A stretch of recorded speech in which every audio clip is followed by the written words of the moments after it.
Good morning, everyone. Welcome to the fourth virtual training for WisTech. I'm excited today to talk about ethics and augmentative and alternative communication. So again, thanks for joining. And today's training is hosted by WisTech, Wisconsin's Assistive Technology Act program. And we are located within the Bureau of Aging and Disability Resources within Wisconsin DHS. So a few items of housekeeping to go through before we begin. This is a webinar format, which means that everyone's camera is off and you are automatically muted. We are encouraging you to use the chat and the Q&A. If you want to interact or have questions, please feel free to pop those into the chat. Our presenters today have said that they're happy to answer questions kind of as we go along, so that we stay on topic. We do have closed captioning available, so at the bottom you can enable that. And please remember that once you start closed captioning, you can move that around and reposition it on the screen to where you need to put that. We also have sign language interpreters available, and they have the ability to be spotlighted. Again, this is being recorded and it will be archived and made available for later viewing on our YouTube channel.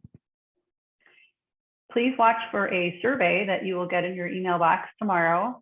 That survey will get us some feedback about today's training. It will have a link to the presentation handout, and it also gives you the chance to sign up for the CEUs and the CRC credits. Today's ethics training does meet the requirements for CRC ethics for a total of 2 hours. So for those that need that, we try to always fit that in each year. Also in that survey will be a link to our GovD listserv, and that's where you're going to learn about future training. I encourage you to sign up. I can't remember to email everyone individually about these trainings, so the more folks that sign up to that listserv, the more information you'll have about assistive technology in Wisconsin. So without further ado, I would like to go ahead and introduce our speakers. I'm excited to have Abygail Marx and Mike Hipple join us today to talk about ethics and AAC devices. That's our shortened version for augmentative and alternative communication. So Abygail Marx is an augmentative communication specialist with the Waisman Center in Madison, Wisconsin, and also is a speech language pathologist. Mike Hipple is a member of the Wisconsin AT Advisory Council and is a AAC user and a very strong advocate in the area of AAC. So I'm very excited that they're here to join us today, and I'm going to go ahead and turn it over to Abby. Thank you and welcome. Good morning, all, and thank you for signing up for this important topic. My name is Mike Hipple. I have been using AAC for 20 years. I started out using picture binders and progressed through 5 AAC devices. I access my device with an ASL head array system. I am lucky to be here with my great friend Abygail Marx from the AAC programs at the Waisman Center in Madison. Thanks so much, Mike. I'm excited to be here as well and glad to be co-presenting with Mike as a colleague and a friend. It's been a privilege to learn from him these years, and I hope that you guys will also learn some interesting and helpful tips and tricks from both of us today.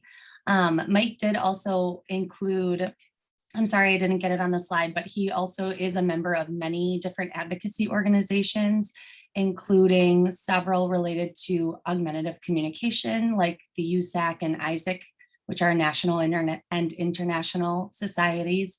And then he's an advocate through the Wisconsin Autism Society, the Autism Society of America, and the Council on Exceptional Children, in addition to his role on the AT Council for Wisconsin.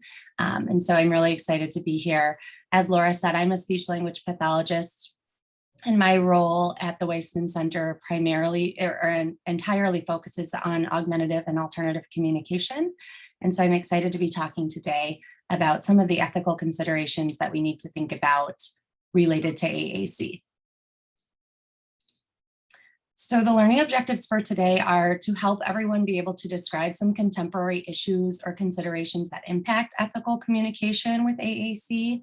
And I know everybody on this training has a little different roles in terms of kind of your either personal or professional connection with individuals who may use AAC. And so hopefully throughout the presentation, you'll find things that are relevant for your own practice. At the end, you'll also be able to identify strategies to help address biases and promote equitable and individualized services and tools for individuals using AAC. And then at the end, we'll do some kind of more discussion-based learning by examining some ethical dilemmas in terms of practice and applying those codes of ethics that we were talking about.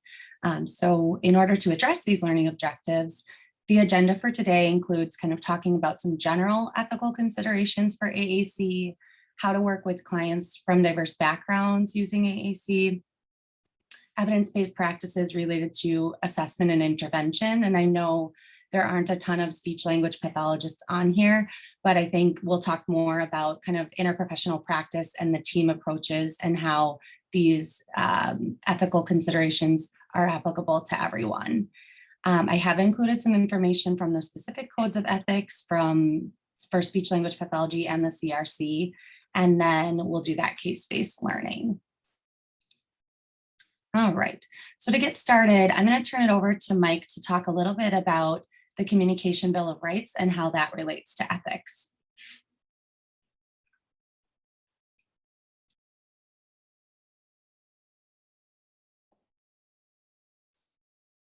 Let the Code of Ethics and Standards guide your work with them.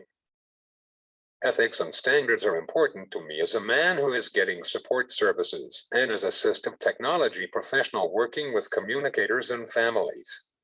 One of the documents that I follow is the AAC Bill of Rights that was first published in 1991 or 1992. It is our only document that the community is where everyone agreed to these rights. The first right is to be given real choices. This means choices that are important to them. Where do they want to work and what do they like to do? They have the right to say no, refuse, and reject your choices. But please let them know what the consequences are so they can make a true decision. They have the right to ask for what they want, but also teach them they may not get it because that is a good life skill. They have the right to share their feelings, but please make sure that they have a huge vocabulary.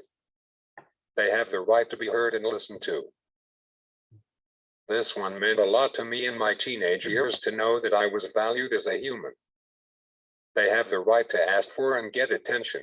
If they do this with their device, not their behaviors, please make this a big deal for the few first times so the person gets this is how they will communicate from now on. They have the right to have and use their speech system all of the time. When I was just learning how to use my first CRC device, I kept on saying ketchup, ketchup, mustard, mustard in my regular 5th grade classroom. The regular education teacher thought that it was dumb and no way I could learn anything on that device, but my special education teacher, my one-on-one aide, my speech therapist, and my family were excited because they all knew that I needed to explore the power of language before I will talk in whole sentences.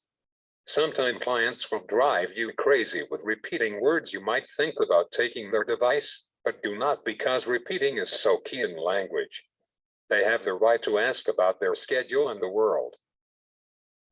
This is important training when they are on their own to make sure that they know how to follow a schedule, and it helps them to plan their day now. They have the right to be taught how to communicate. We should always assume competence with the clients. They have the right to have their speech system in working order and to have a backup available. We know that technology loves to stop when we need it the most, and this is so true for AAC. I could not tell you how many times I was at something and my device quit working. It is frustrating, but what can we do about it? They have the right to be a full and an equal member of their community.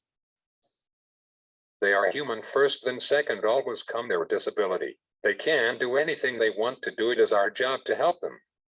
Sadly, we are 31 years since American with Disability Act was signed into law. Yet we have a group of people who are nonverbal or use AAC that some people believe these people can't be a part of the community. I still get looks sometimes when I go out. They have the right to be treated with respect and dignity. I was on the school bus once and another student who was in a wheelchair. In back of his wheelchair, the aide had a box of diapers. That was the school team's way to tell his family he needs more diapers at school. Now I ask you, is that an okay way to treat him with respect and dignity? No, and plus they didn't treat his family with respect and dignity too. We need always to think about this every day. They have the right to be spoken with, not about. This one drives me crazy when people don't follow it in the schools. Let's say I walk in a classroom and ask a student of mine, how are you doing today? If their aide or teacher answer for them, I will say nicely, could you let the student answer for themselves, please? They have the right to communicate within a sensitive manner. Let's go back to the diaper box story. How do you think that student felt riding on the school bus? My guess is he felt embarrassed and lonely. Guys, I understand that we have some clients that need to wear a diaper, and nothing is wrong with that, but we need to be sensitive about how we ask them and how we change them. One more sensitive topic that I see a lot of is the sticker on their wheelchair for good behavior. We got stickers when we were in kindergarten to 4th grade, and getting a sticker was amazing, but once we hit 5th grade, it was no big deal. Please think about how will they be rewarded if they don't have a disability, and reward them that way. My point in reviewing the communication was to show they can guide your actions and you can avoid ethical dilemmas. I have some things to add on this one. Thank you so much, Mike. Yes, I think highlighting that everyone has a human right to communicate. And then I think Mike does a good job of kind of demonstrating what those rights mean and how they look in practice, and how we can all kind of support and make sure that in our own practices and our own interactions, we are promoting that right and ensuring that everyone has the ability to communicate. You can download a copy of the Communication Bill of Rights from the website here on the slide, and these will be shared out after when you complete the survey for today. And the full list of the rights are included on that printout. Another area I like to talk about related to ethical practice in AAC is debunking some myths that have that had originally kind of surfaced when AAC was kind of brand new, and we still face many of these myths in practice. They have not been completely kind of, put away or discounted, even though there's lots of evidence and research that shows that these aren't true.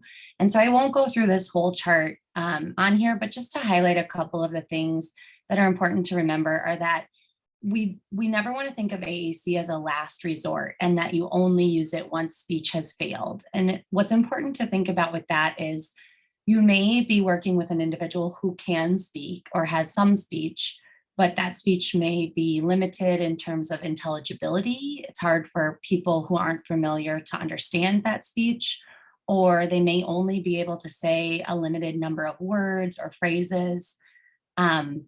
They may use what's called echolalic speech, where they're kind of repeating scripted things they've learned that aren't necessarily relevant to the conversation of topic at that time. And so those are examples of where an individual may have speech, but it's not particularly functional. And those are great examples of individuals who may benefit from using AAC.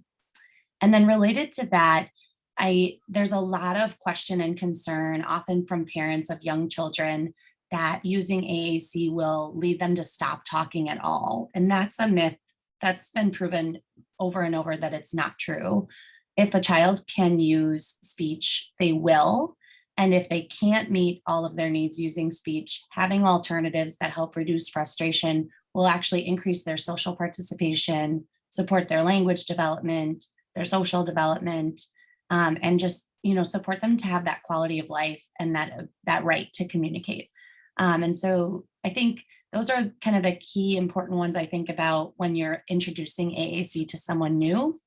And then the others kind of relate to practice guidelines about thinking about individuals not needing to reach a certain bar of readiness or a certain cognitive level in order to be introduced to AAC, and that there isn't necessarily a hierarchy of how we introduce AAC.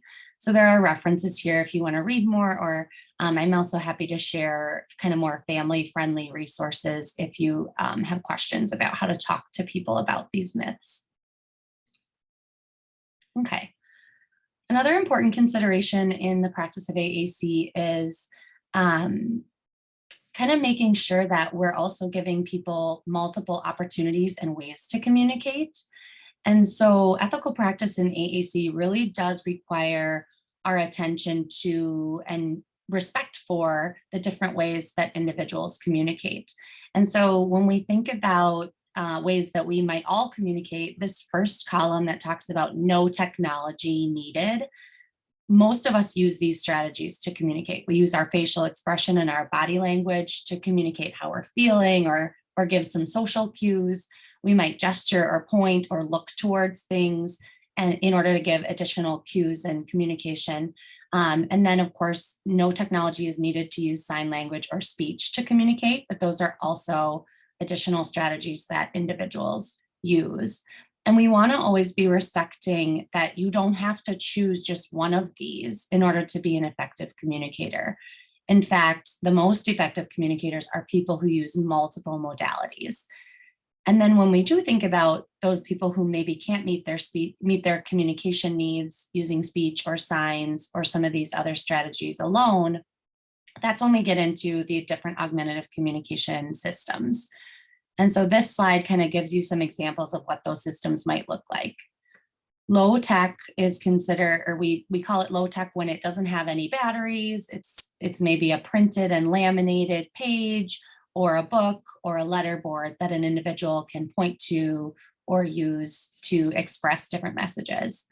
And then mid-tech and high-tech devices have a voice output.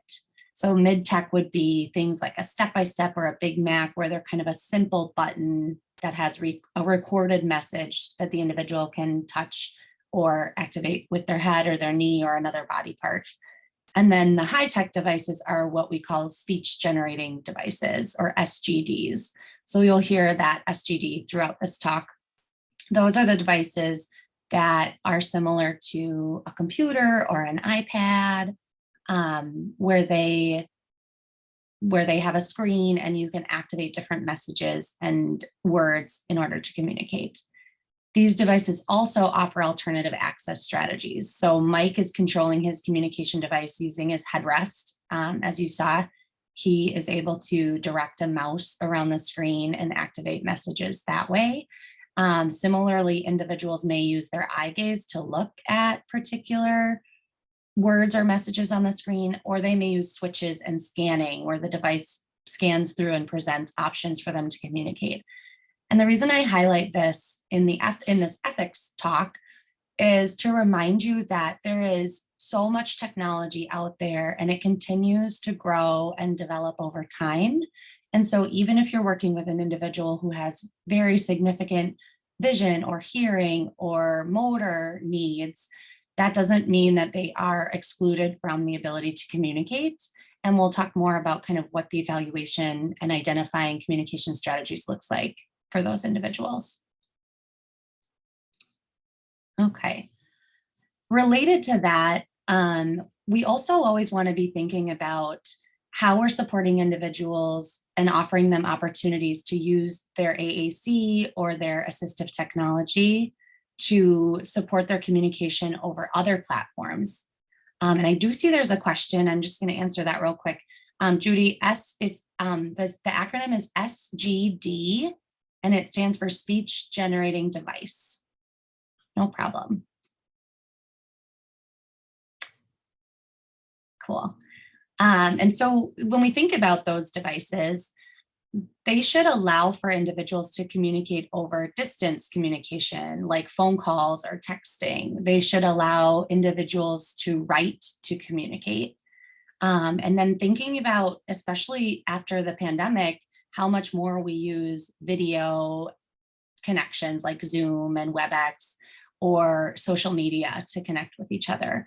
And so the right to communicate and ethical practice in providing systems does include those systems that help with that face-to-face communication, but it also includes these other kind of multi-platform communication opportunities and making sure that we can support individuals to have the technology they need to do that. One caveat to that is that funding sources can often be a little bit tricky related to this. And we'll talk a little bit more about what it means for something to be a dedicated communication device, where its primary purpose is for that face-to-face communication versus devices that can do more of these other things as well. Okay, and then kind of the last general ethical kind of promotion I have for working with individuals using AAC is to really think about not only what we think the person might want to say or communicate, but looking at ways that we can make sure they can say what they want to say.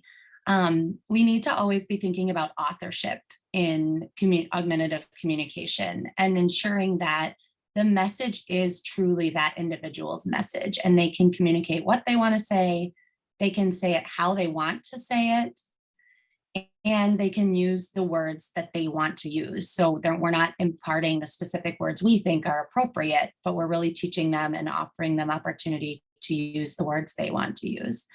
And I think some examples of this can be that we shouldn't be hiding devices or hiding words on communication devices, because this is a form of censorship and it doesn't allow that person to use the words that they would want to use. We also should be thinking about customizing words in the device that are relevant to that individual. So what kinds of words does their family use? And are those words in the device? What kinds of slang or terms are their peers saying? And how are we making sure that they're able to have that social interaction and use those same things? And then another kind of touchy subject is swear words. So obviously with young children, this might be something that we just don't introduce right away. But as people become teens and adults, if they want to be able to swear, their communication device should have those words there. And so we really can't rely only on the pre-programmed phrases and messages that come in the communication device. And we need to be thinking about how we're customizing those, as well as how we're teaching the individual to spell and use word by word communication so that they can construct the messages that they want to share and really show their own personality and their own individuality. Abby, this is Laura. Yeah. Can I just chime in on the swear word? Because Absolutely. I ran into that with a consumer I had that lived in a group home, and they were refusing to program swear words. They didn't want swear words on her iPad and her app. And you know, the important thing that was shared to me with her speech therapist that I passed along was that consumer wouldn't have been able to learn when not to swear if she didn't have the opportunity to swear. So similar to the consequences Mike had shared earlier, that, you know, if she drops, she has the right to drop that F-bomb at work. Mm-hmm. And even though she shouldn't, then she can learn that I shouldn't drop that at work. So mm-hmm. I'm glad that you touched on swear words, because I think that's a very touchy one for people. That's such a good point. And I think we have to remember that these individuals should have the same opportunity for learning as well as the same consequences. And that kind of relates not only to the swear words, but that idea of hiding words on devices. And so sometimes we'll get the question of, like, this child just keeps pushing, you know, goldfish crackers over and over and over, and they keep asking for it. Can we just hide it so they know it's not a choice right now? And it's kind of that idea that if a speaking child was asking for goldfish crackers over and over and over, you wouldn't put duct tape over their mouth or, you know, silence them in some way and tell them not to ask for them. You would have to manage that behavior by saying, goldfish aren't an option right now. You know, you can choose something different, or we can have a snack later, or whatever kinds of behavioral management strategies you would use. Those are the same strategies that you need to use for the individual who is using a device. Rather than hiding that word, you need to teach them when they can use it and when it's maybe not an option. I'm just going to read this chat. Regarding swearing, I always remember that just because they might not have access to communicate a swear word, but they're still feeling and expressing the emotions in other ways. If they can't swear, they may resort to hitting or other behaviors that are often considered less appropriate. That's a really good point. Like, we all express our emotions through words and through communicating, and that's often a more productive way to express those emotions than behaviors or inappropriate things. And so that's such a good point, that kind of giving them that outlet can be healthier and more supportive in the long run anyway. Absolutely. All right, any other questions about that first kind of group of topics we talked about? Otherwise, we'll go ahead and move into talking a little bit more about diversity and equity. Okay, I'm going to jump in. Feel free to throw other questions in the chat.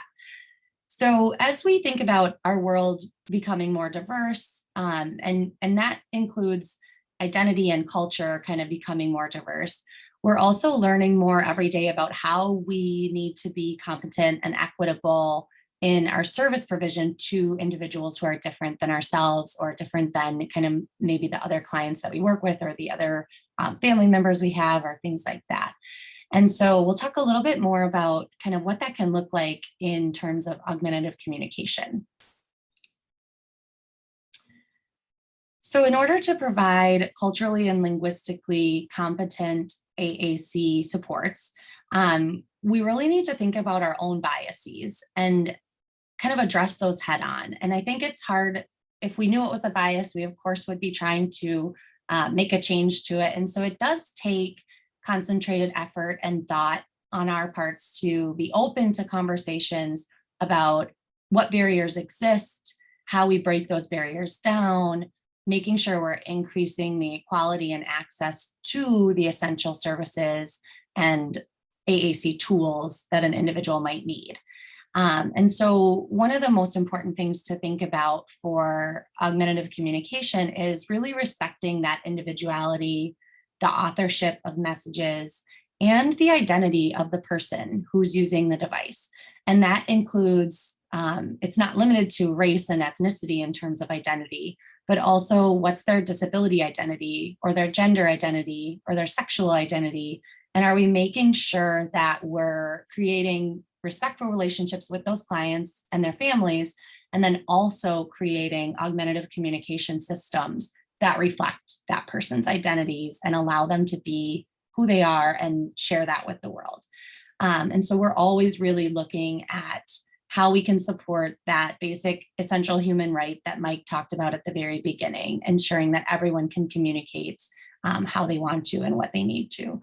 And so I talk about this not only related to race and ethnicity and those other identities, but also family identity, which can impact the ways that augmentative communication is used.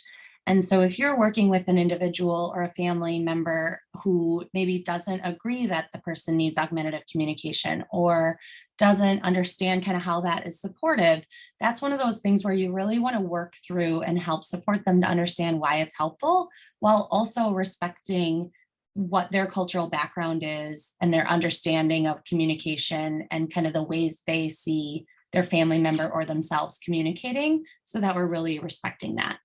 And then when we can facilitate those culturally appropriate communication supports, that's what will lead to increased use of the system, because there will be that buy-in. They'll see it as a tool that helps show who they are and helps them communicate who they are. And then that also will lead to greater acceptance by the person using the device, their family, their community, and society in general. And then overall, more culturally appropriate communication leads to better social abilities and social competence. If you have the right words and language in that person's device, where they can truly be a part of their community and their culture They can participate in whatever storytelling norms there are in that culture, or whatever types of conversations they have in that culture. That's going to lead to better participation and just a better quality of life in general.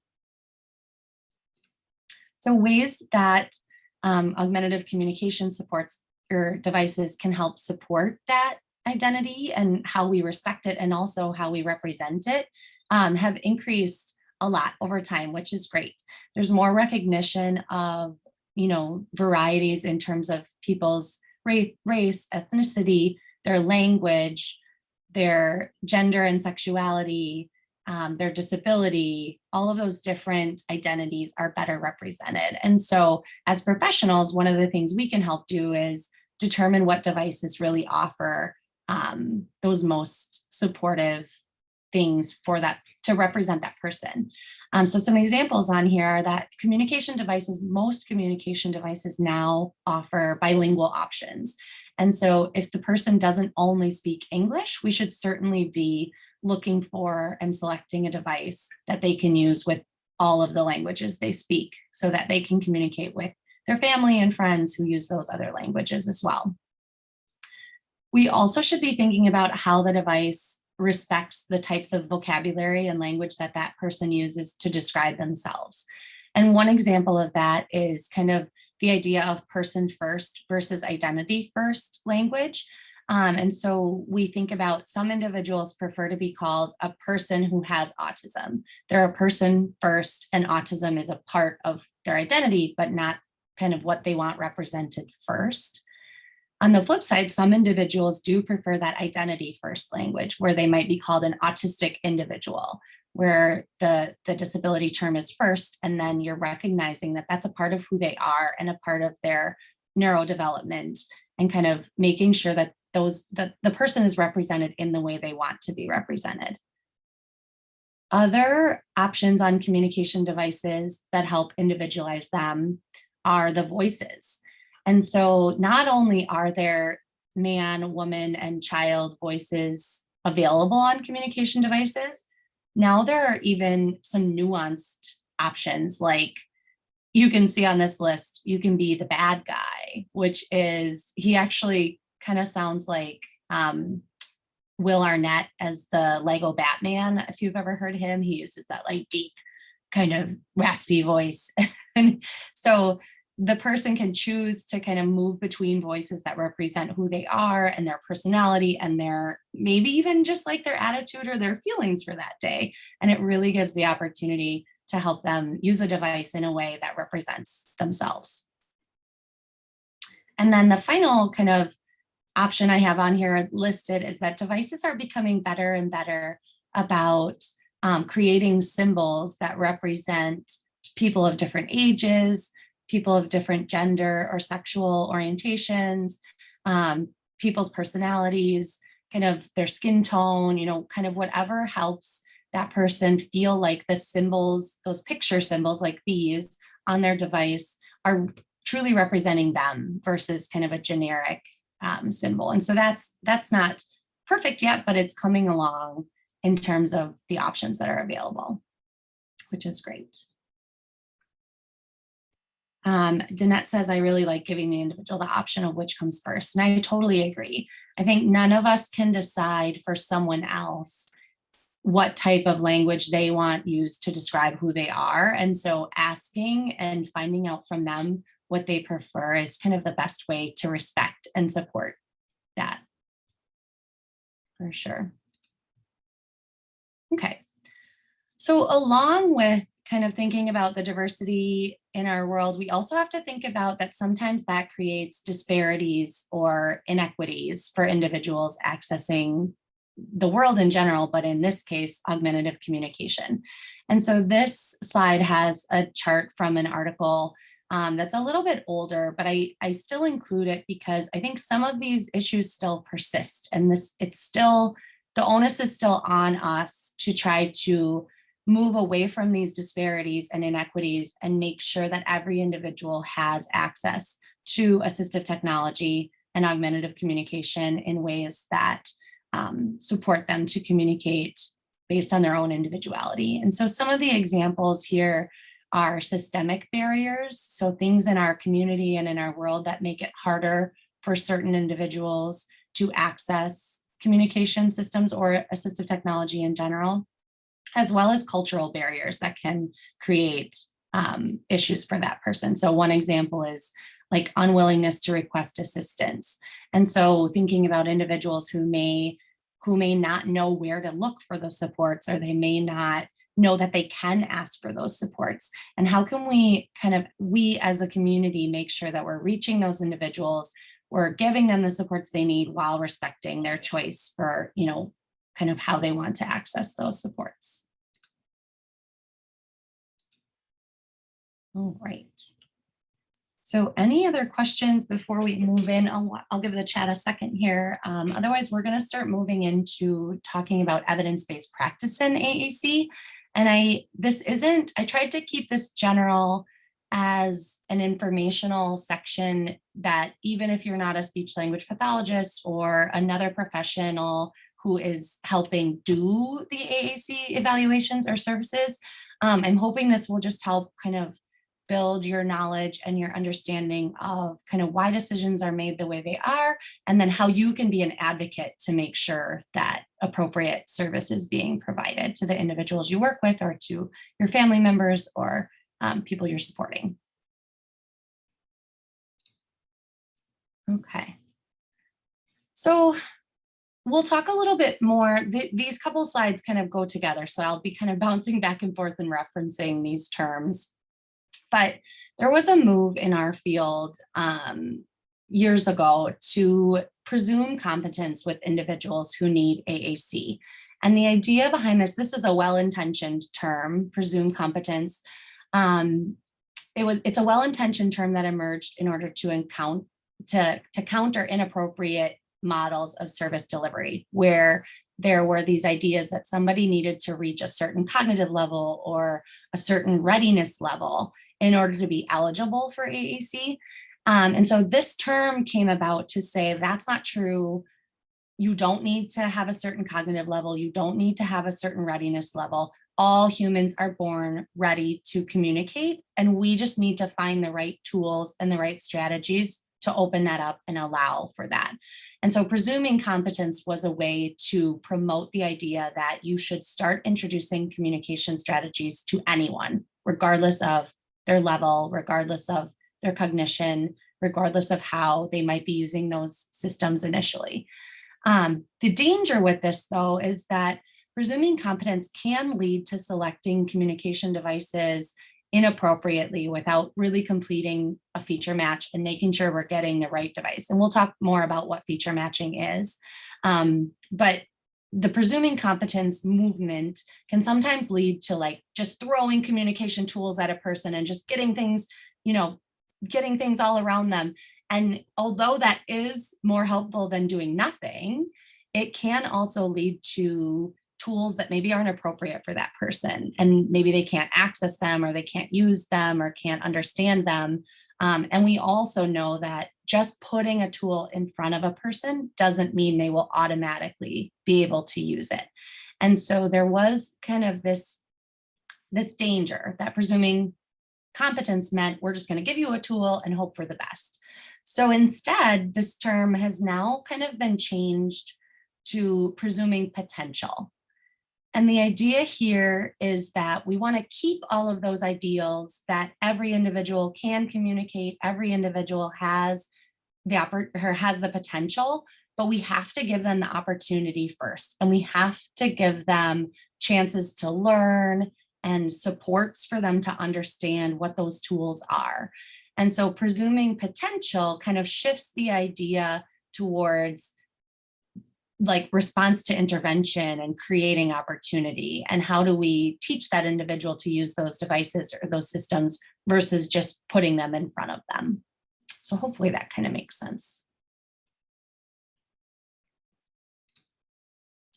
Related to that, there's also been a shift in the field in terms of kind of the models we use for evaluation and obtaining communication systems for individuals. And so the old models really kind of focused on candidacy and that idea that a person needs to reach a certain prerequisite or have a certain level of readiness, and then they're a candidate for AAC. And so those practices are outdated and not accurate, and that's not what best practice or evidence-based practice tells us. Instead, the focus for augmentative communication services is really on this participation model. And the participation model is intended to mediate deficits in participation due to a communication impairment. So it's that idea that if we give the person the right tools and teach them to use those tools, that's how we'll mediate those participation deficits, and that's how we'll help support their ability to communicate and participate. Another important premise is that in the participation model is that we should always be tailoring our interventions to the individual and to the specific situations that they're in.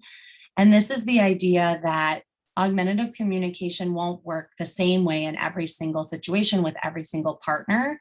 And so we really do need to create lots of opportunities and lots of learning, and then assess how that communication system is supporting an increase in their functional participation. And that can happen through rentals with devices even before they have their own device. It can happen through printed and laminated versions of the device screen so that we can be really showing an individual how these tools would incorporate into their typical daily lives. And then as we use those tools with them, we're documenting their performance and their functional communication increases. And that's kind of how we're making decisions about what device to get them, and ensuring that they have the appropriate communication tools that they need. So related to that evaluation for augmentative communication is really what we call feature matching. And the idea here is that the needs and skills of the individual are matched to the unique features of the communication systems or devices. So again, SGD is speech generating device. And when we're looking at those types of devices, they have lots of different features. There are different features for how the language is presented on the device. There are different options for how the person accesses the language. So maybe they're touching it with their hand, but maybe they're not. Maybe they're looking at the buttons with their eyes and it's activating based on where they're looking. Or maybe the device is scanning through the options and they have a button that they press once it gets to the option that they want to communicate. And so part of the evaluation is really looking at kind of the unique needs of the individual. And we look at that through chart review and interview with them and their family and their team, and then using that dynamic assessment that I was describing before, kind of that trial and error where we're introducing the tools, teaching them how to use them, and then looking at their response and if those devices are appropriate and meeting their needs. And then in this feature matching assessment, there's also typically the opportunity to do a rental period where the person can actually have that device with them in their home and in the community to make sure it's the right fit for them across all of their environments. And so I talk about this not because most people on this talk will be doing this assessment themselves, but if you are helping advocate for or a part of these assessments, really pushing to make sure that this is the approach that's being taken is going to help make that assessment and that intervention with the communication system even more meaningful and appropriate for that individual, and it will lead to more functional communication and more success. Okay, so with that in mind, I just kind of want to describe what a speech generating device is and kind of how it's considered durable medical equipment, because I think this is a term in the assistive technology world that many people will be familiar with. In order for equipment to be funded through medical insurance and those other kind of funders, often it needs to be considered what's called durable medical equipment. And speech generating devices, or SGDs, are no different. They have to qualify with those same requirements in order for insurance to fund them. And so I have kind of what SGDs are and what they're not in order to be considered that durable medical equipment. So one thing is It needs to provide an individual who has a severe speech impairment with the ability to meet functional communication needs. And so if you put the device in front of the person and they can't use it at all, it's not meeting functional needs. And so it's not really going to be considered fundable by an insurance source. The others, and if that's the case, then we need to go back to that feature matching and find the system or device that is supportive and does work for that person. An SGD also has to be dedicated in order to be funded by medical funding sources. And so that means that it can only be used for the purpose of communication. It can't be used for going on the internet or watching YouTube videos or doing some of those other things in order for medical insurances to fund it. And then in order to be a speech generating device, it has to have some type of speech output. And so that can be digitized, which means it's recorded. So someone else records their voice and then the individual using the device activates a button that plays back that recorded message. Or it can be synthesized, which is that more computerized voice where an individual can select a voice in the device that's unique to them. And then any messages or words they generate with the device will come out in that same voice. SGDs are not non-dedicated computers that can run software for other purposes. So you can't get like a laptop with just a general laptop funded by medical insurance. And then it also can't be something that's useful to someone who doesn't have a speech impairment. So same idea, like if it can't be used or if it's not primarily used for communication, it won't be considered a coverable expense. Okay. So with that in mind, there are some considerations for how we work ethically with the vendors of these speech generating devices. And one tip I have is that we have to be really cautious about primarily relying on the vendors who are the most responsive. We see this happen, and this is maybe even something that happens across other assistive technology areas. I see there's a question about speech apps for an iPad, and they would not be covered as DME unless they're on a dedicated device. And I have on the next slide, I have some examples of speech generating apps. So I will definitely talk more about that. Great question.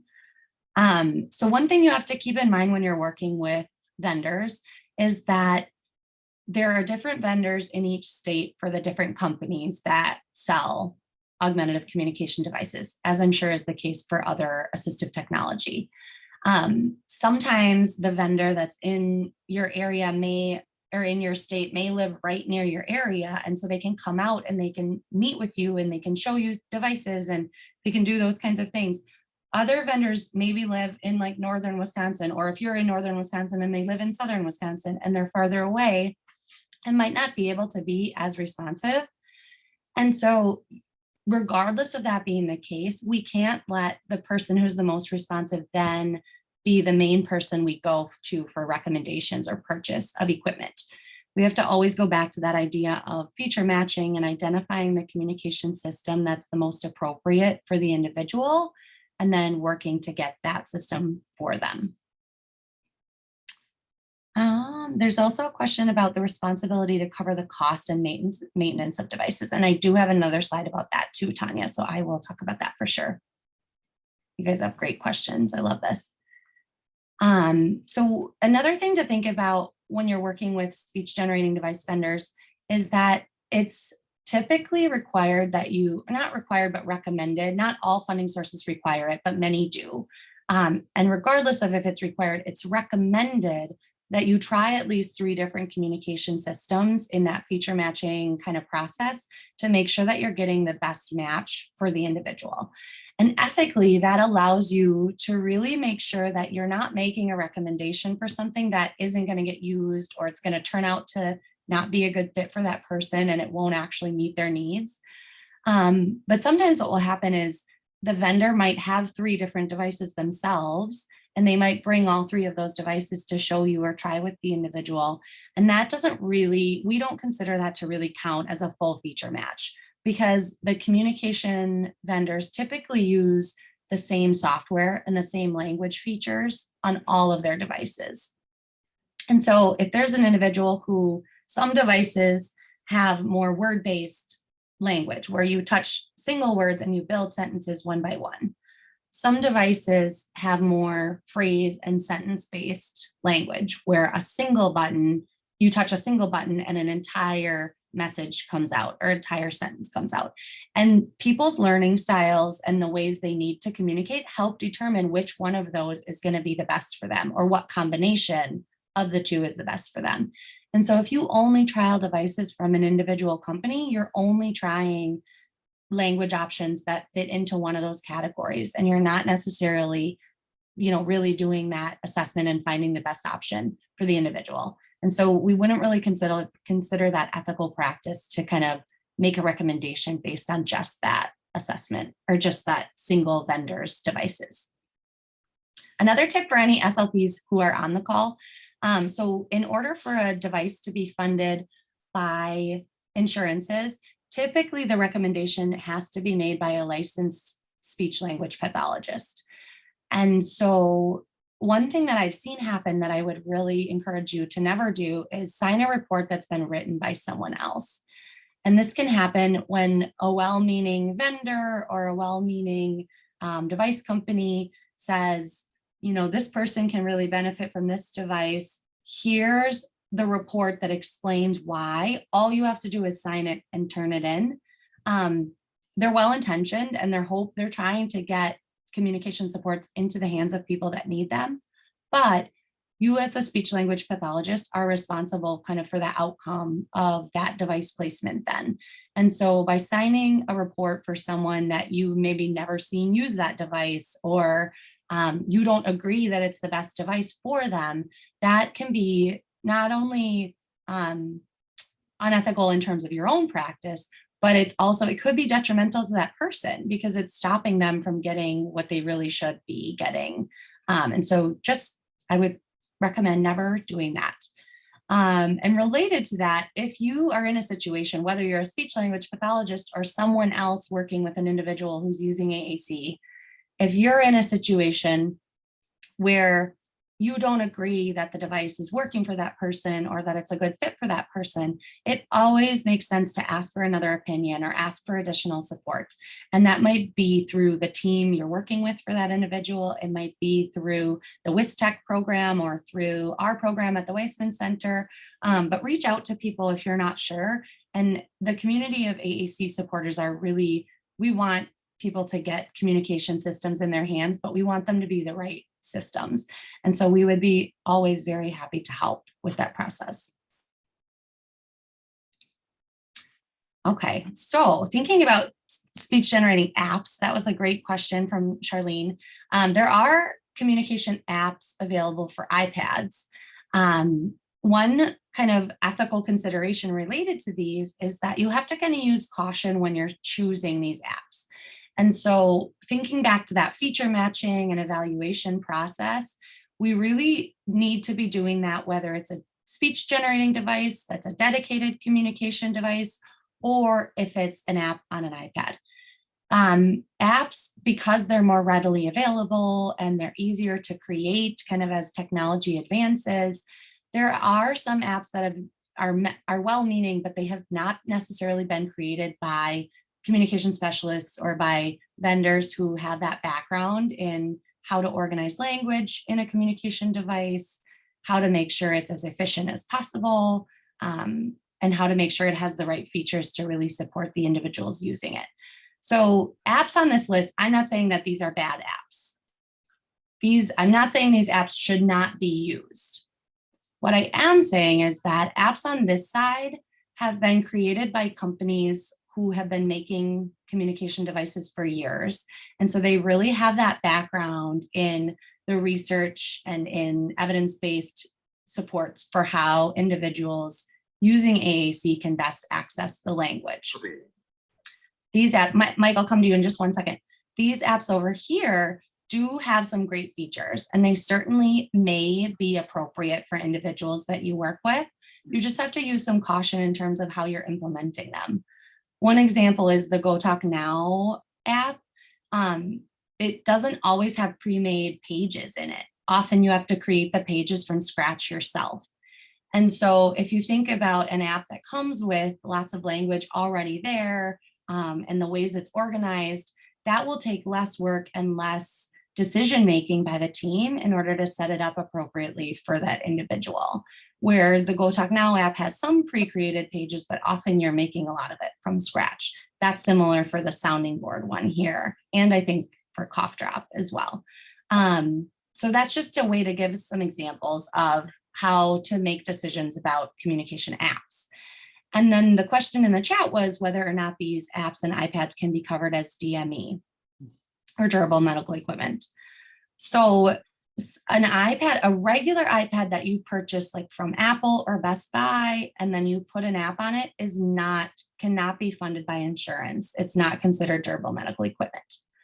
However, there are some vendors who are selling iPads as dedicated communication devices. So those vendors buy the iPad from Apple, they put their communication software or app onto the iPad, they put it inside of a durable case that makes it, protected, and then they lock it into that communication software so that the iPad can't do all the other things that an iPad typically can do. So you can't check your email on it, you can't watch YouTube, you can't download game or sensory or other kinds of apps. It really is only for that communication. And so you can get iPads with communication apps as a dedicated device, but then they don't do all the other kind of iPad functions, if that makes sense. And then Laura says, the other thing that was shared with me is that we need to consider if the individual already has language or not. So as you explained, the apps may function better for someone who has an existing language base. Others, it's just pictures and words that are spoken out loud. Yeah, that's so true, Laura. So we always want to be thinking about, that's part of that feature matching, right? Like what is the person's current skills, the current language that they're using, and how they're communicating, and then how are we matching the language on the device to be most effective for them. Okay, Mike, I want to come to you. I think you had something to say. If you try 3 devices in a day, it should take a month or week. This will not count if you try 3 devices in a day, it should take a month or week. Yeah, that's a good point. So in some situations, you can try 3 devices in a day. One example I would give is a fully literate speaking adult who has a degenerative condition like ALS or Parkinson's disease, where maybe they're losing their speech and we're finding a device that they can use as an alternative. We have had evaluations for individuals like that, where we can, match the right device in a single session. But Mike, what I like about your point is that often the decision isn't made in a single session.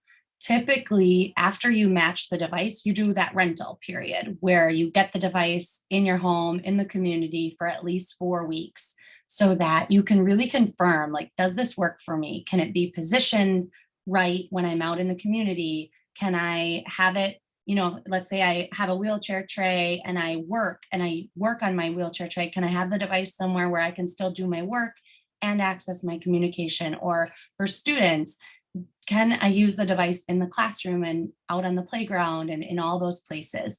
So I agree, Mike, that there is typically, this isn't a decision that's made in a single day or a single session. Typically, we are doing follow-up to really make sure we're getting the right system for that person. Absolutely. Okay, and so then going back to Tanya's question about the responsibility to cover the cost and maintenance of communication devices, I've included here some information about funding considerations. And so my first ethical plug is that we always have to be watching out for a conflict of interest with the vendors we're working with the funding sources we're working with, anything like that. And the Centers for Medicare and Medicaid Services, or CMS, they require, or they don't allow for the recommending speech language pathologist to have a financial relationship with the supplier of a communication device. And this is important because there are many vendors who are, or vendor representatives who are speech language pathologists. So because we know that in that role, they're helping identify how their communication devices can support people with communication differences, being a speech language pathologist brings really great background and really great support to doing that role. However, if that speech language pathologist works for a company, they shouldn't be making recommendations for purchase of a device. And they really ethically can't be, because you need to try more than one company's devices in order to make the right match. And they have a financial stake in that device getting purchased. And so you can't be sure that there's no conflict with how that decision-making is being made because of the financial pieces. And so that's one thing to keep in mind too, as you're working with individuals. If you're ever, working with a vendor and they say, I'm a speech language pathologist, know that they can certainly give their expertise to the decision-making, but they can't be kind of the final say in what recommendation is made. And with that in mind, or with that thought, there are insurance companies that do cover speech generating devices as long as they meet that durable medical equipment bar or requirement. So both Medicare and Medicaid, Medicare, which is national, and then Medicaid in Wisconsin, does cover speech generating devices as long as you show that it's medically necessary for the individual. Medicaid does vary by state. So in some other states, the coverage isn't the same as it is here. One thing to note too, if you're working with someone who has Medicaid that's managed by another insurance company, like sometimes courts will manage a person's Medicaid, or Anthem will manage their Medicaid. If that's what's happening, they must cover the same things as regular Medicaid. So Medicaid covers speech generating devices. And so a courts managed Medicaid also must cover speech generating devices. It's important to make this distinction because regular courts as an HMO, they don't cover speech generating devices. So they might say like, nope, according to our policy, we don't cover it. But if they're managing Medicaid dollars, they do have to cover it as long as you show that medical necessity. So that's kind of an important distinction to know about. And then if a device can't be covered by insurance, like as an example, if you're getting an iPad that's not dedicated with a communication app on it, those can sometimes be funded by other sources. And I'm not the expert on these sources, but we've had experience where these sources have been able to help cover things, but you would want to talk to them specifically kind of about what their processes are and what they cover. But the telecommunications group, TEP, and Children's Long-Term Support Waiver, CLTS, have both been able to. IRIS can sometimes be used. IRIS funds can sometimes be used. We've also had families where they're part of a philanthropic organization like Lions Club or Kiwanis Club, and their club has, done fundraising and helped purchase communication supports for that individual. And then I also put schools on here as a possible funding source, but with the caveat that schools are not required to cover a device or pay for a device if it's proven to be medically necessary. And I say that because there's sometimes a fear that if a school speech language pathologist or a school team makes a recommendation for a child and says like this dedicated communication device is the best fit for this person, and then if the insurance denies it for some reason, the school is not then required to cover it since they recommended it. Instead, you would make an appeal to the insurance and really try to say like, no, this is medically necessary, you need to cover it. But schools wouldn't be, even if it's not covered by the insurance, the school is not required to pay for it. And that you can use this forward health update, which talks about the payer of last resort. And it's interesting because on this update, it talks about Medicaid being the payer of last resort, which is true with the small asterisk of these few exceptions, which are IDEA, birth to 3, those kind of school organizations are not required to pay even if Medicaid doesn't. And so I think that's another important distinction to know. Let me just take a look here. I saw there was a chat. Are there service agreements with vendors, meaning for updates and uploads on devices, are admin rights to purchases, or is there a service agreement for support? Judy, great question. Yes. So if a device is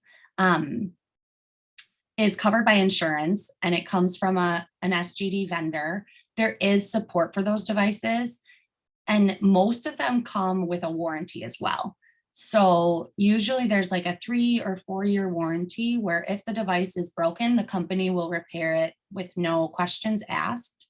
And then even after that warranty ends, insurance will pay for repairs. The insurance typically would rather repair a device if it costs less than buying a new device. And so just know that that's an option. And then the technical support is also a part of a vendor device. So usually they're not usually 24 hours, but usually throughout the day, there's a technical support line you could call if you need help with updates, if you need help with the device isn't turning on or the battery isn't staying charged, things like that. So that's a great question. And then I see Clayton's asking about having SGD reps add evaluations. I actually think that that's a really good way to get equipment. If you don't have the equipment there, you just want to remember to be using more than one rep. So you want to be looking at the devices from more than one company and having them come. Sometimes that could be having multiple reps come to the same evaluation, or maybe it's that you set up multiple evaluation sessions so you can have one with one rep and one with another rep. That can be a really good way to get equipment into your hands so you can do those evaluations while still kind of respecting that feature match and trying the different devices. Laura says, I just learned about a private family. You will need to check with the military to see. I don't know if they will. Sorry, Mike, can you say that again? If you are working with a military family, you will need to check with the military to see. I don't know if they will. Yeah, like if military coverages cover devices. I don't know that either. And like same with like the VA. I don't know. I think they cover things, but yeah, that would be a question to ask and make sure. Sorry, Mike, I didn't know if your hand was still up from the last time, so I apologize. I didn't come to you right away. And then Laura put in the chat, I just learned about a private nonprofit which supports individual fundraising efforts for people with disabilities, meaning the donations a person might receive from family, friends, et cetera, are tax deductible. And then this organization will use those funds to pay for medically related costs. That's a great resource, Laura. Thank you for putting that in the chat. Love that. All right.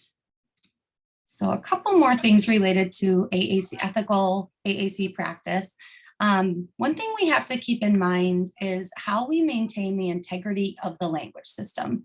And what I mean by that is going back to what I said about language in communication devices being developed over time based on research and based on the evidence about how individuals using communication devices might be able to learn the best or might be able to most efficiently access that language.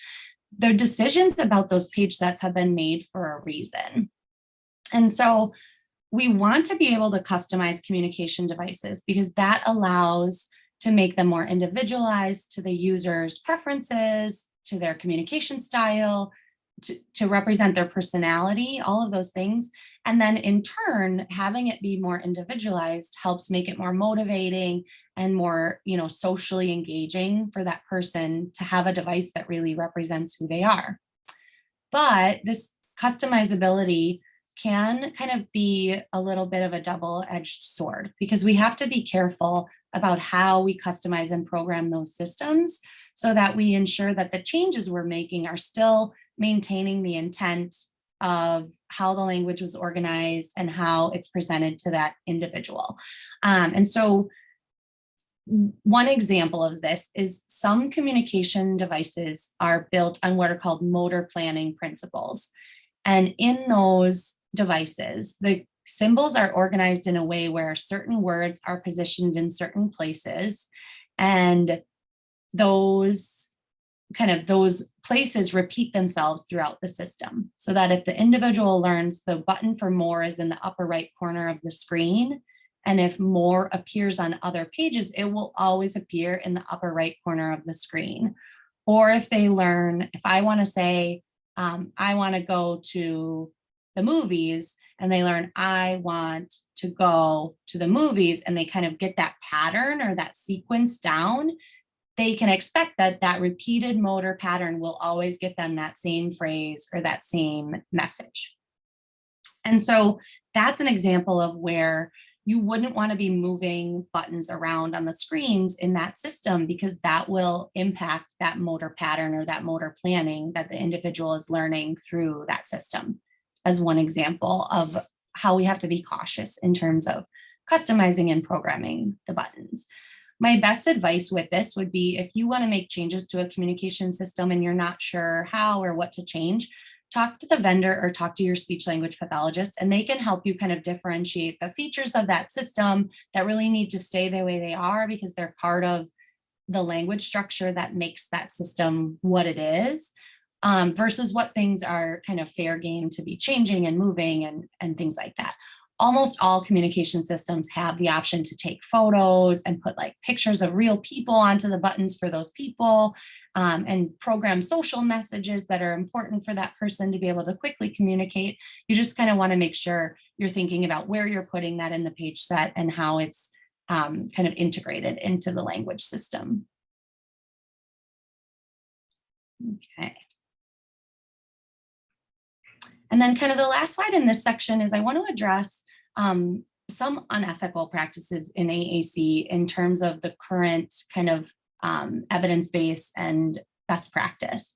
And so this is a touchy subject, and I apologize if this creates any kind of concern for people, and I'm happy to stay on and talk more about it afterwards. But the current stance from the American Speech Language Hearing Association, which is or ASHA, which is the governing kind of association for speech language pathologists, the current stance based on research and evidence about facilitated communication and rapid prompting method is that neither of these are appropriate practices in AAC.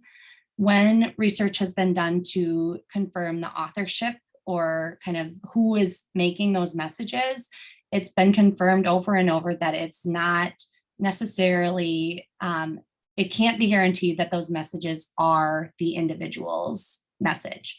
And so because of that, ASHA's stance is that speech language pathologists should not be practicing facilitated communication or rapid prompting method. And my other plug with this is that these strategies sometimes resurface with other names over time. So I put at the bottom, these practices can also be called supported typing. They can also be called spelling to communicate.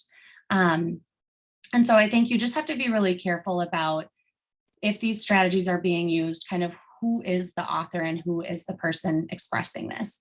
And Danette's asking, can I describe how these methods are done? Yeah, so facilitated communication came about with the idea that sometimes people might need some physical support to access a communication device.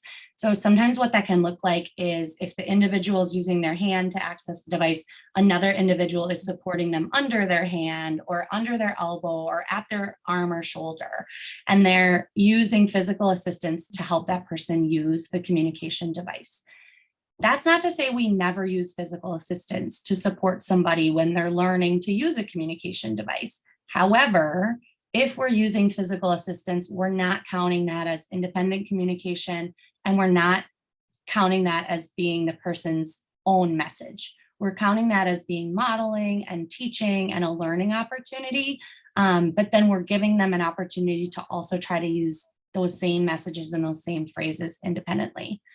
Rapid prompting method is similar, except for instead of supporting the person physically, like their body, the partner is holding up the communication board or device, and the person holding the device helps facilitate the person pointing to the symbols or cards either with their hand or with a stylus or a pointer of some kind. And so rapid prompting method is a little bit more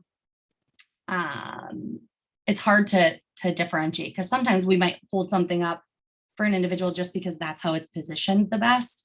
But you have to make sure that you're eventually moving towards a place where they don't need that physical assistance in order to use the device. And we're really moving towards their true independence in being able to use the communication system. And so I think one thing I would say is that facilitated communication and rapid prompting method have both come out of well-meaning individuals who want to support everyone to have the ability to communicate and access that right to communicate. However, we just have to be really careful about where we're drawing the line of accepting or, confirming the authorship of the individual when they've been supported to make that message versus really moving towards how we get them to be able to independently communicate their own messages. I have some things to add on this one. FC or RMP can be very dangerous to everyone involved. It doesn't have any science behind them. Someone just came up with this. A student who came to a camp that I was volunteering at, his family picked to do FC, and we didn't know this until they were at camp. The student had a very, very high GPA and was going to a good university. I could tell the second that we started chatting that they were doing FC. I said to the camp director, "We got a huge problem," and she said, "I know." We said nothing to the family about it because of two things. First, we didn't want to let the other families know about this as a bad tool. And the second thing was, as professionals, I believe that it isn't our place to tell families who has been using a tool to help their child to communicate. We tell them it is wrong way to help their child. I did model a lot for the family to show them how can AAC work. We need to remember that someone told the family about FC or RPM. I'm not mad at any families that use this. The families are just going with what a professional said that they should do. I am very, very mad and frustrated with the professional because they should know better than that. And Thanks, Abby, Mike. this is Laura. Yeah.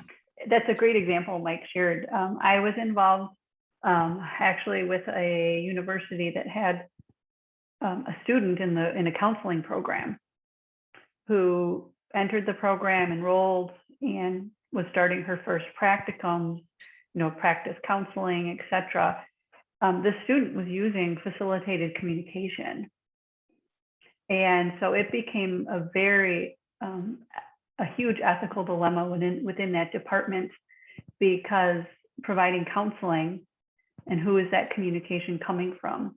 Mm-hmm. Ultimately, that student was guided to a different major, one in which could be performed independently, that was not relying upon a facilitator for her augmentative communication. It was pretty sticky. Yeah, it can be really hard to navigate too, because use of facilitated communication can look like it's really opening up these huge doors for individuals. And it can be a way to promote that idea that everybody has things they want and should be able to communicate. And it really help other people see, like Mike talked about at the beginning, making sure they really see them as a person who has things to contribute. However, we always need to have the goal of moving towards that independence and making sure that the person is truly authoring and wanting to communicate those things that are being communicated. And unfortunately, that's what the research about facilitated communication has shown, is that that's not always the case. And it's too dangerous to rely on a strategy like that and, have messages being communicated that aren't truly that individual's messages. Yeah. All right. So next, I want to talk a little bit about ethical considerations for interprofessional practice in AAC, because a team approach is really essential to augmentative communication. So I'm going to turn it over to Mike first to talk a little bit about team approaches in AAC.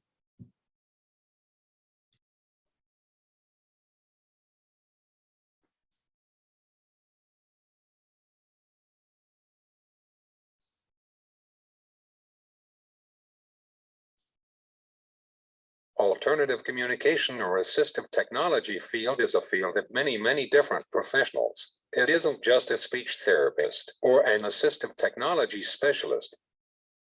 We have occupational therapists and physical therapists that look at the access and mounting of the device. We have special education teachers that make accommodations for the AAC communicator. They teach the student communicate what they need and want throughout the school day. Of course, we have speech therapists like Abby that looks at the language and how to help the student or adult use their device better. We have community or school workers, aka aides, who are with the person all day long trying to get them to use the device. We have family members who care, love them, and are their longest communication partners. Last, but the most important person on any team is the person who uses AAC like me. Yeah. That's absolutely right, Mike. So thank you for that description kind of how different professionals can be involved. And kind of the only thing I would add to that is in ethical practice in AAC, we really need to be leveraging the expertise of multiple team members to give the best approach to how we're supporting an individual who's using augmentative communication.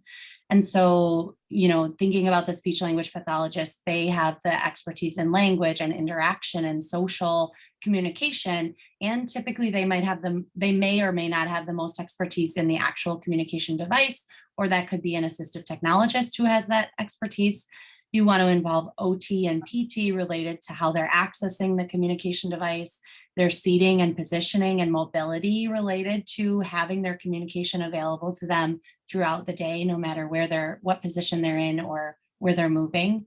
And then when we think about both children and adults, teachers and case managers and support staff and family members are all really important to make sure that access is there and the person is able to use their device to participate in the curriculum or the learning in their school, in their community, and kind of being a self-determined individual who can communicate and participate how they want to.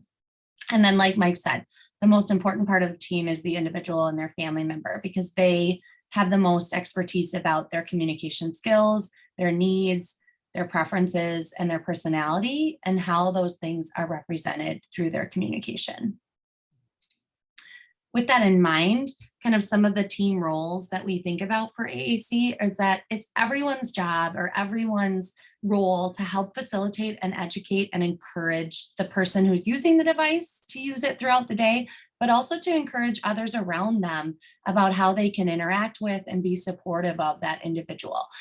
We know that augmentative communication devices tend to be less efficient than speech, or are less efficient than speech. There is yet to be a device that is as quick to communicate as like speech or sign language or some of those other non-technology strategies. However, we want to make sure that an individual can use the communication strategies that work best for them throughout their day to really have that participation and that self-determination. Often the speech language pathologist role is kind of directing or giving that direct language therapy, but then also they often have a leadership role on the team to make sure that they're supporting other people and giving training and helping everyone become familiar with the device and how to support the individual who's using it. And then when we think about the teachers and the home or vocational support staff, people like that, they are those like day-to-day communicators, and they're the people who are really helping with encouraging how to use the device, making sure the vocabulary in the device is appropriate for the instruction in school or their participation in the community and in their activities. And then they're also there to help model and create communication opportunities throughout the individual's day. And then I like to include peers as a part of the team as well, because peers are motivating for us, right? Like we want to communicate with the people who are like us, who have similar interests to us. We want to be able to communicate with people like that. And so involving peers as mentors or as assistants in communication, supporting a person using communication devices can build more socialization, more respect, and more friendship for that individual and for their peers and their friends. And then the last thing I included in this section is this roles and responsibilities checklist, which I think can be helpful. The website where you can get it is on the slide here. And then it also, you can create your own. You could use this as an example, but you could certainly create your own. And the idea here is to help make sure that the things that need to happen in order to maintain the device, the technical parts of the device, to make sure the content on the device has language that's appropriate for the individual and helps them participate, making sure that you're supporting and documenting use of the device, especially if you're working on getting a device purchased, you need that documentation, but just thinking even about like IEP goals and ISP goals and how you're helping that person reach their goals, that documentation can help with that. and then how you're using the device in specific activities. And so it's kind of a list that helps keep track of what needs to happen for communication to be successful, and then who's going to help do those things. Some of these lines may have a check in every single box. So one example I think about is under the programs and activities that the device is going to be used in, facilitating real-time use, facilitating peer interactions. I think everybody should have a check mark in those boxes because everybody should be helping promote those things. But maybe managing the vocabulary updates and doing those programming things will only be the assistive technologist and the SLP and a family member. Or maybe if the device breaks down while they're at school and you need to troubleshoot a mechanical problem, maybe the case manager at school or at work or wherever, they're going to be the one who takes the responsibility to do that. And so this can help make it clear what needs to happen and then who's going to do it in order to really make sure those communication systems are available and working for the individual. All right. So I've included in the slides some links to the codes of ethics for different programs. Sorry, I'm not on the right slide yet. There we go. So these are links to the code, the CRC, so the Code of Professional Ethics for Certified Rehab Counselors, which I know many of you are working on getting CEUs for through this talk. But then I've also included RESNA, which is the Rehabilitation Engineering and Assistive Technology Society. They have a really nice standards of practice document that talks a little bit about kind of things we need to really think about in order to be practicing ethically, both in the area of AAC, but also in assistive technology generally. And then I've included that ASHA, which is the Speech Language Pathology Professional Organization, that our Code of Ethics also discusses kind of important ethical considerations for working with individuals with communication impairments specifically. To highlight a few of the CRC code areas that I think really have a lot of relevance to the talk today and to AAC in general is thinking about ways that you're supporting the welfare of those you serve and respecting their diversity, and then thinking about client rights and how supporting communication really is important for all of those areas, because in order for someone to have the right to communicate and to have that quality of life, communication is so important. I also think it's important to avoid value imposition when we think about communication.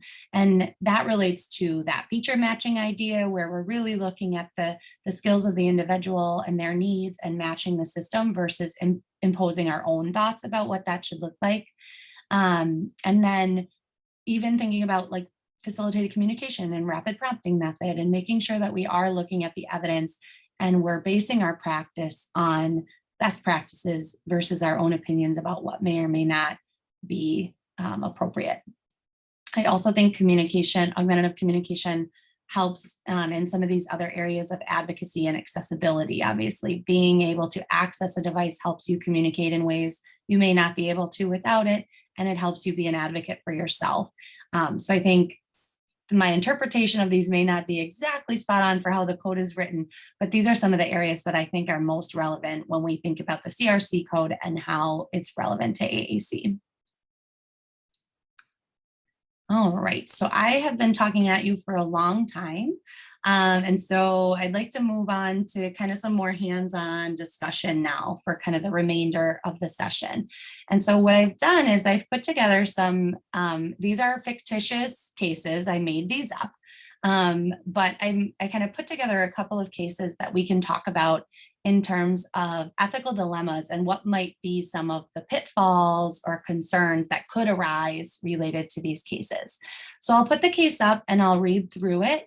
And then if you guys want to think about your thoughts on what ethical dilemmas could arise in this case, or what should we be worried about, and then how you might like approach that, or how you might overcome that dilemma or talk to someone about the concerns with that, you can use the chat to share that. And I don't know, Laura, can they unmute at all?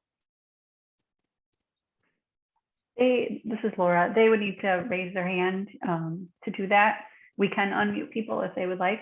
Okay. But we are encouraging the chat because then everyone has the ability to see that. So Gotcha. Perfect. So yeah, if you have thoughts, you can throw it in the chat. If you have something that feels like it's too much to type out, you could certainly raise your hand and we could unmute you, but otherwise we'll use the chat as a primary way to discuss. So I'll jump into this first case. This is a 7-year-old child who has cerebral palsy. He has age-appropriate cognition and receptive language skills. And his current communication strategies include very limited word approximations for yeah, mom, and help. Those word approximations can be understood by familiar communication partners, but they're not as easy to understand for people who are less familiar. This person also uses facial expression and body language to communicate about essential needs like discomfort, or if they're happy or upset. And then they also have a low-tech picture board that partners hold up so that they can gaze between choices.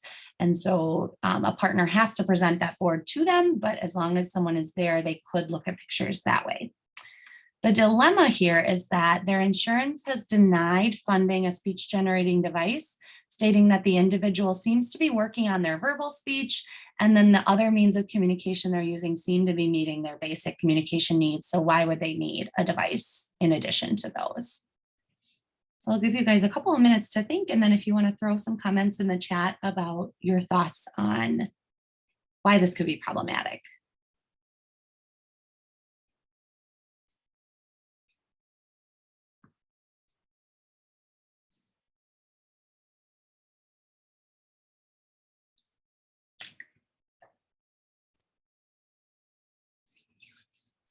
And Mike, feel free to jump in if you have thoughts as well.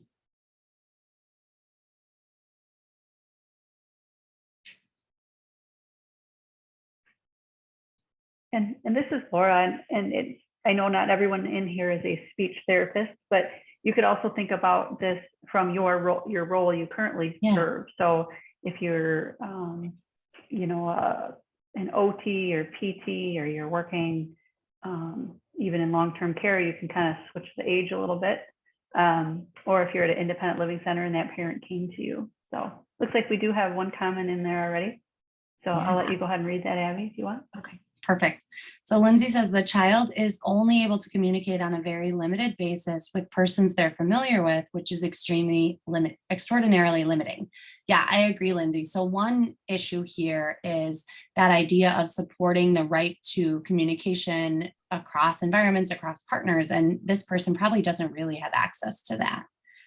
Catherine also says the person needs the ability to expand language and independence in communication. Yeah, that's a great point as well. So if we think about that full opportunity to use multimodal and multi-platform communication and the ability to say what they want to say, when they want to say, how they want to say it, that authorship idea, that's not really, these systems aren't giving them an opportunity to expand their language and really have that independent communication. Really good point.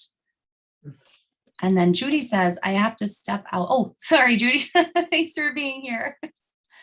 Answers. Awesome answers. Yeah, I agree, Mike. These are awesome answers. Can anybody think of anything else? Thinking back to maybe those myths at the very beginning. Do you see any other issues? Yeah, we have a comment from Pauline in the Q&A, and she's just saying that, you know, the words available to that child are those only chosen by the team. So the child has no choice in what he is given the opportunity to communicate.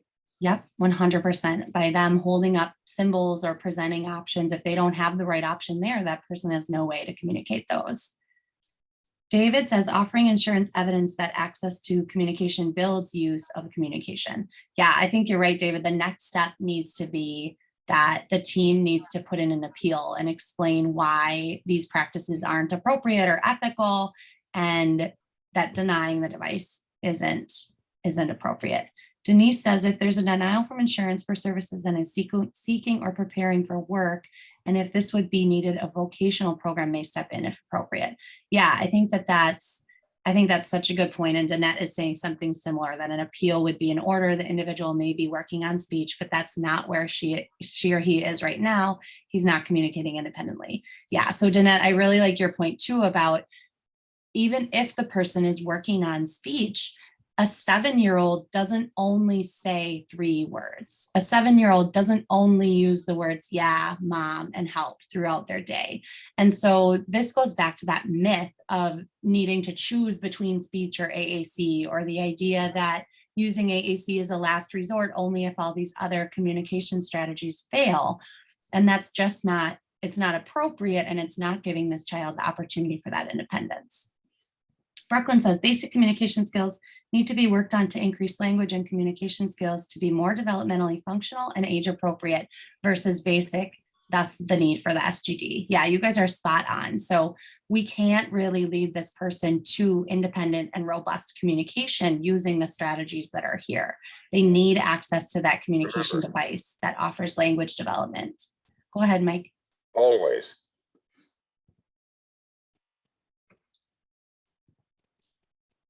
That.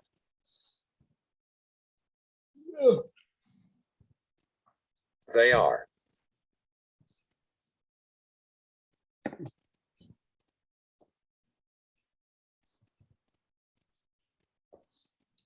Learning.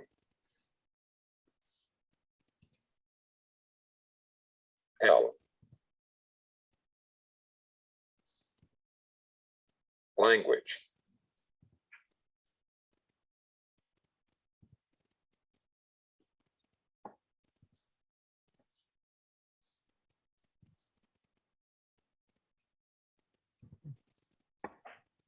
Everywhere.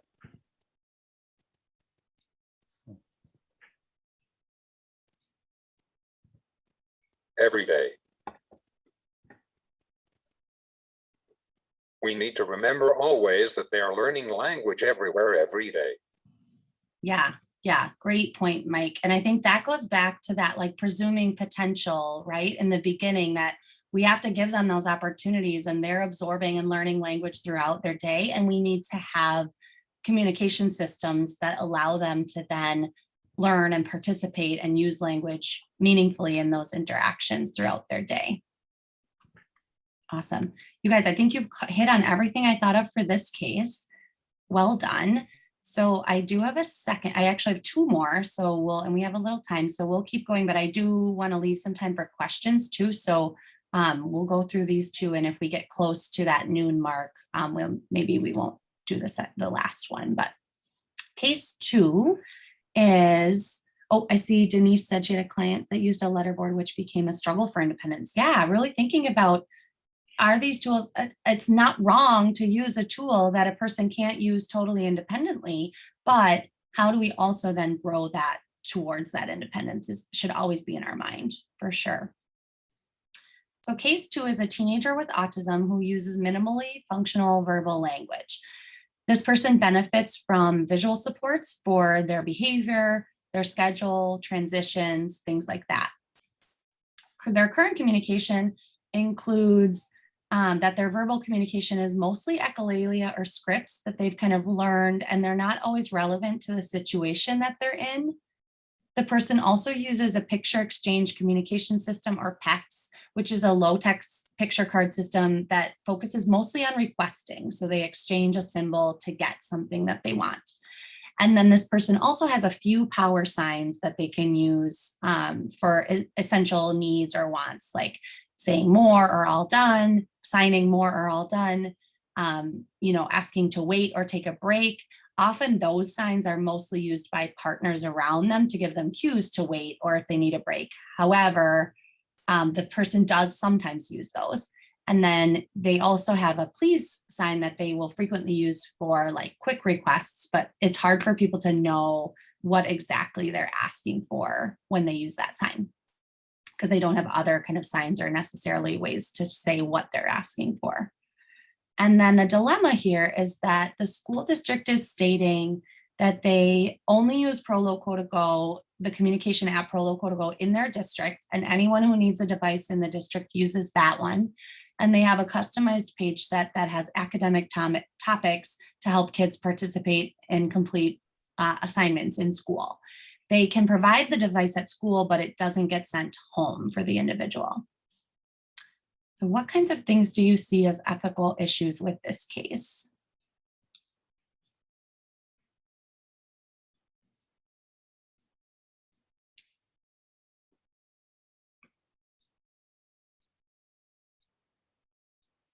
to lead.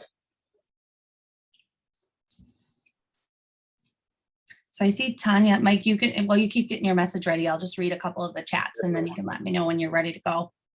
Tanya says, no evaluation of multiple devices that could be a better fit. No. Exactly. So that, remember that feature matching assessment is so important to really look at what works for this particular individual, not just what works for the district overall, or making sure that, you know, you're kind of using something that's easier for the communication partners because they know it.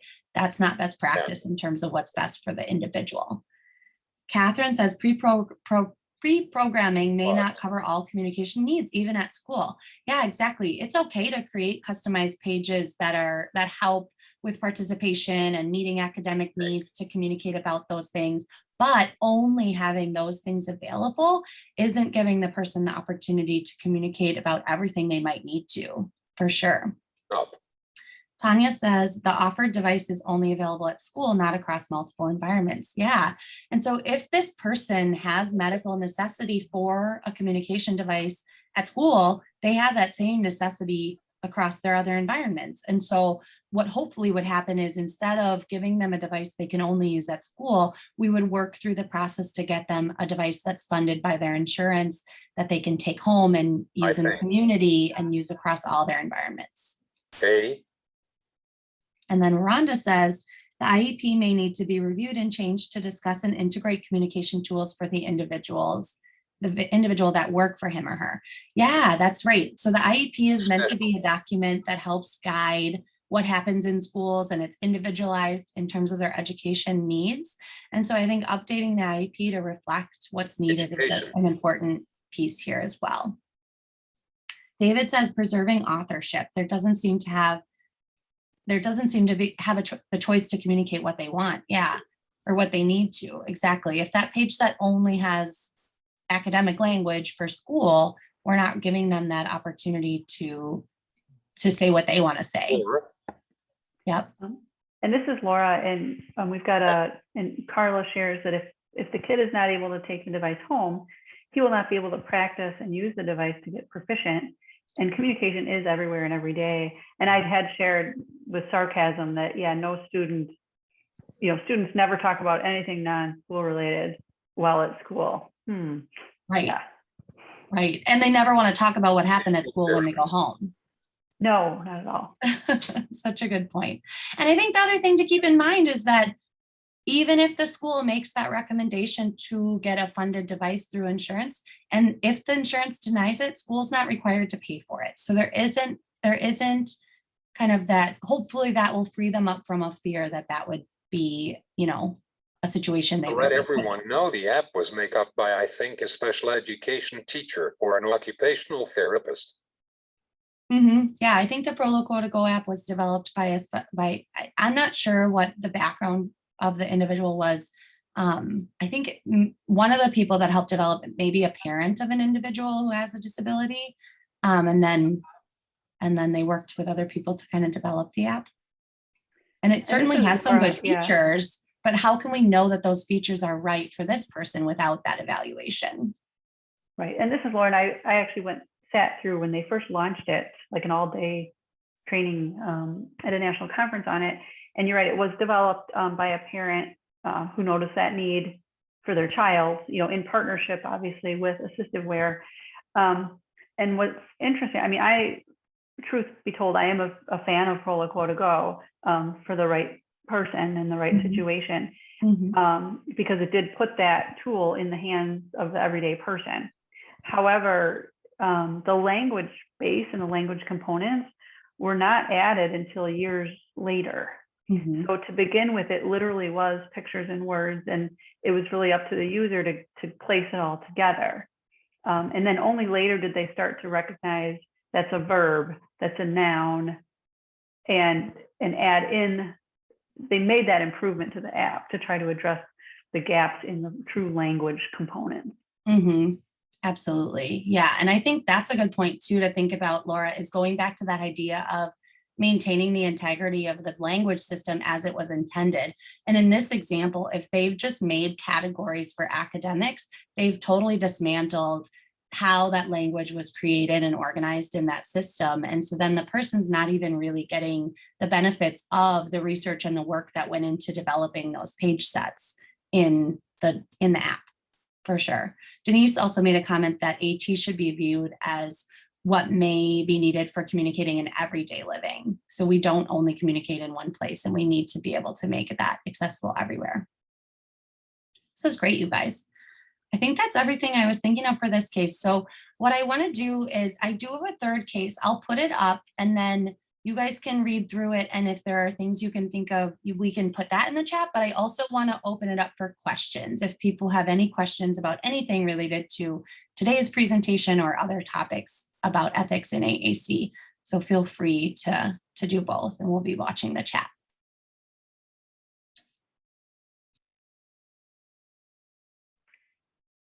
And Abby, did you want me to read the case that's up? We could read it, or if we want to just like leave it open for people to read and talk about this one, or to do general questions. Either way, I know we're getting. In case I'll just go ahead and summarize just in case someone is on the phone or is not able to view the screen. Perfect. Sorry about that. This is a 2-year-old with Down syndrome who happens to be African American or Black. No exposure to augmentative communication before. Currently has some spoken language, but significant dysarthria impacts the intelligibility. So they have difficulty producing the sounds. They're using gestures and reaching and pointing or leading people to the things they want. They have some challenging behavior that includes hitting, headbutting, escaping or eloping, basically a runner when not understood or frustrated. So the dilemma, the family gets connected with a speech generating vendor who introduces one device within a single session. The child demonstrates limited visual attention and basically only touches the device with hand over hand assistance. The vendor writes and asks the birth to 3 speech therapist to sign, and so they can purchase the recommended device. That's a great ethical dilemma. But again, please feel free to either comment on this scenario or feel free to ask some questions while we've got Abby and Mike here. And then we will be ending probably about 2 minutes early. Our CART reporter does need to get to another meeting, so I want to give her a little bit of switchover time. Sounds good. I see one question from Tanya. Do you have a list of non-officiated, non-biased providers for AAC in Wisconsin? That's a great question. So our program is one of the only only AAC programs where we only do that service. However, there are some other programs in Wisconsin where they have speech language pathologists who are comfortable and practice in the area of AAC. So Children's Hospital of Wisconsin, the SLPs there have been doing more work with AAC.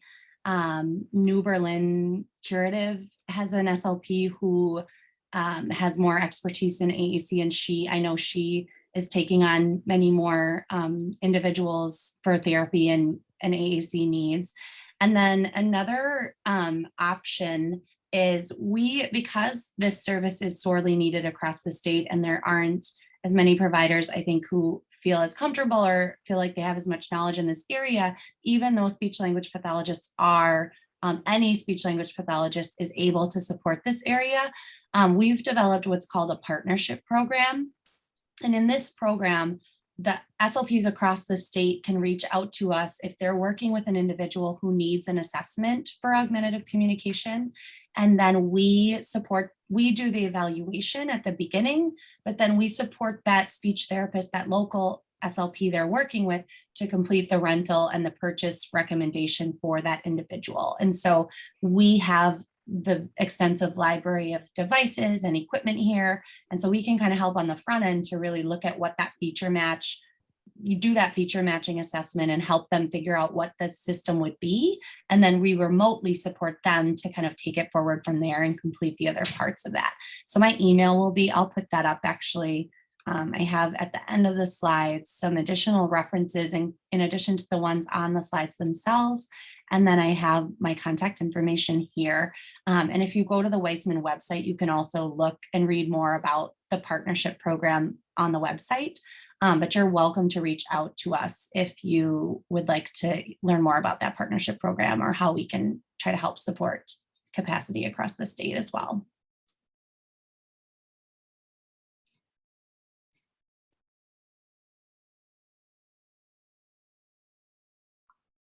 You're very welcome, Tanya. Thanks for the question.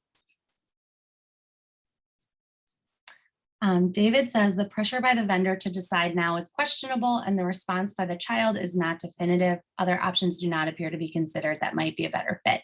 Exactly. So that's capturing a few things. One is it's not ethical for the vendor to be pushing or writing a report and asking an SLP to sign it. The feature matching didn't happen to really make sure that it was a good fit for the child. And the other thing I'd be concerned about is I don't think they're doing facilitated communication here, but the fact that the child only used the device with that hand over hand support tells us this isn't a definitive match, and we don't know for sure if this is the right device. And then Denise says, I feel that an assessment of child limitations should be reassessed to include sight, hearing, sensory, physical, and mental growth. Not all has been captured. Yeah, for sure. I think that we need to have the team involved, right? We need to have more than just a vendor having eyes on this person and giving input about the decision making, because if this person has issues with hearing or vision or physical needs that would make it harder for them to access that device, we want to make sure we're assessing that and getting them the right fit. I think we have a list on Wisconsin AAC Network. Oh, awesome. So Mike is the founder of the Wisconsin AAC Network, and their Facebook page is here on the slide as well. And you have a list of providers across the state, Mike? Yeah.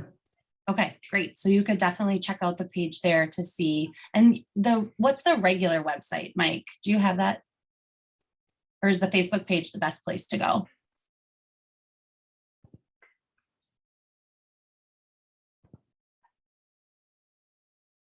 And I can include that website if you can type in the chat, Mike, that'd be great. Otherwise, I can include it in the post survey communication.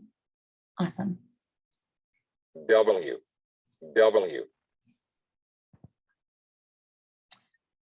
Denise says, will the PP be able to be retrieved? W. Sorry, can you explain more what you mean by that, Denise? I. I wonder if she's referring to the handout, the PowerPoint. Oh yeah, the PowerPoint, yes. S. Yep, after you complete the survey at the end, I believe, right, Laura, then there will be a link to download the slides. Correct. And then we Oh. did have, while Mike's typing out at the website, N. Cindy is asking, how long can a person expect to wait for an assessment? That's a great question.